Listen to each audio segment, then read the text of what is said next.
Le quartier d'Issablières à Libreville, l'une des zones résidentielles de la capitale gabonaise. Des constructions en n'en point finir et de belles maisons à perte de vue. Mais une en particulier attire notre attention. La Villa Nam, appartenant à... Nous vous le donnons en mille. L'ancien président Ali Bongo Ondimba et la régente Sylvia Bongo Ondimba. Une bâtisse de 4025 mètres carrés dans un domaine de plus d'1,5 hectare, comprenant une villa principale abritant plusieurs bâtiments dotés d'un porche, un hall d'entrée, une réserve, un ascenseur, un vestibule, une galerie, un salon-bibliothèque, un grand salon-réception, une cuisine, une réserve cuisine, un salon familial et la liste est non exhaustive. Une bâtisse impressionnante qui soulève de nombreuses questions. Comment les Bongo ont-ils eu les moyens de construire ce genre de domaine?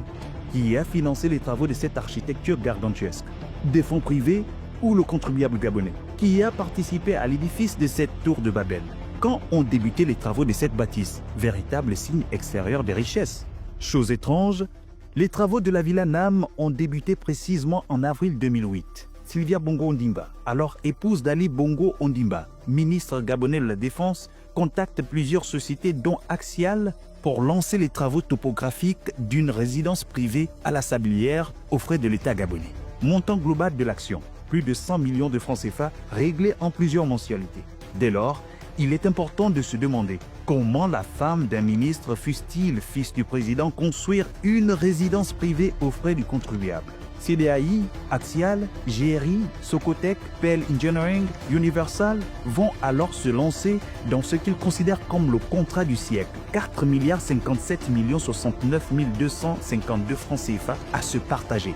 Mais rendez-vous compte, plusieurs documents confirment que les études de sol, le décapage, la couche végétale, le traçage, le creusement des fouilles, la mise en place d'un béton de propriété, l'installation du ferraillage et enfin le coulage du béton et son nivellement ont coûté pas moins de 75 milliards de francs CFA, gracieusement pillés au trésor public.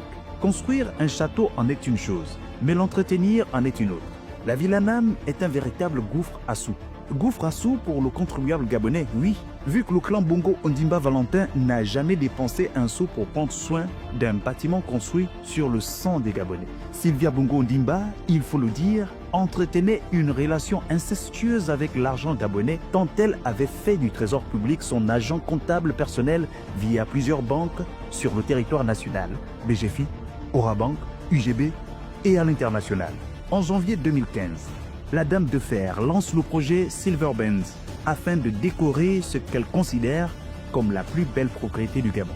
Œuvres d'art, miroirs, argenterie, fauteuil Louis XIV, des trains en soie, des lustres et j'en passe. Les chiffres sont honteux.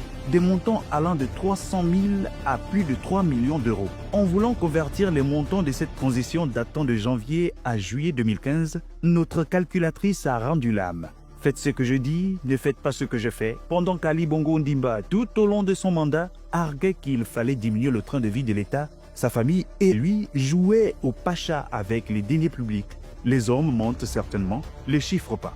Les dépenses liées à la Villa Nam, charges locatives, entretien immobilier, maintenance de la piscine et les espaces verts, salaire des employés de maison, des cadres, des professeurs ou les frais de scolarité, et la liste est longue, variée entre 800 millions et 1 milliard de francs CFA à l'année. Prenez-le pour acquis, les Bongo Valentin n'ont jamais aimé le Gabon.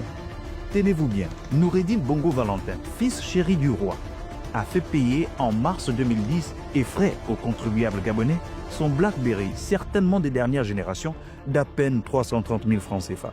À croire que celui qui se croyait déjà président de la République gabonaise après son père n'avait d'autre chose à faire que de s'engraisser sur le dos de l'État. Pathétique.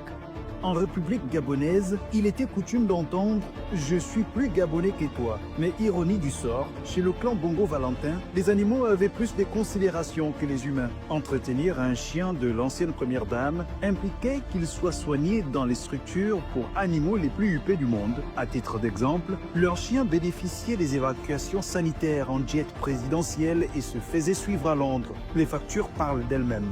Au gré de ses voyages et loisirs, le clan Bongo Valentin puise dans les fonds de l'État gabonais.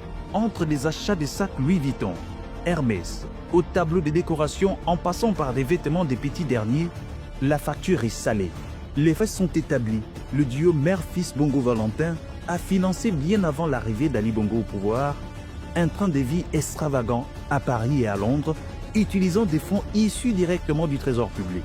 Mieux, après l'AVC d'Ali Bongo Ondimba en 2018, Noureddine et Sylvia Bongo avaient pris le contrôle de l'appareil de l'État, engageant le pays sans avoir qualité ni compétence, faisant et défaisant les carrières, plaçant copains et coquins aux postes les plus sensibles. Désormais en fuite à Londres, la veuve noire et son rejeton jouissent d'un train de vie luxueux, sans aucun doute le fruit des années d'opulence accumulées sous le règne de Bongo Ondimba Ali. Des détournements massifs s'élevant à plusieurs centaines de milliards, via des réseaux complexes, des sociétés écrans et de comptes à l'étranger. Mais ça, c'est une autre histoire.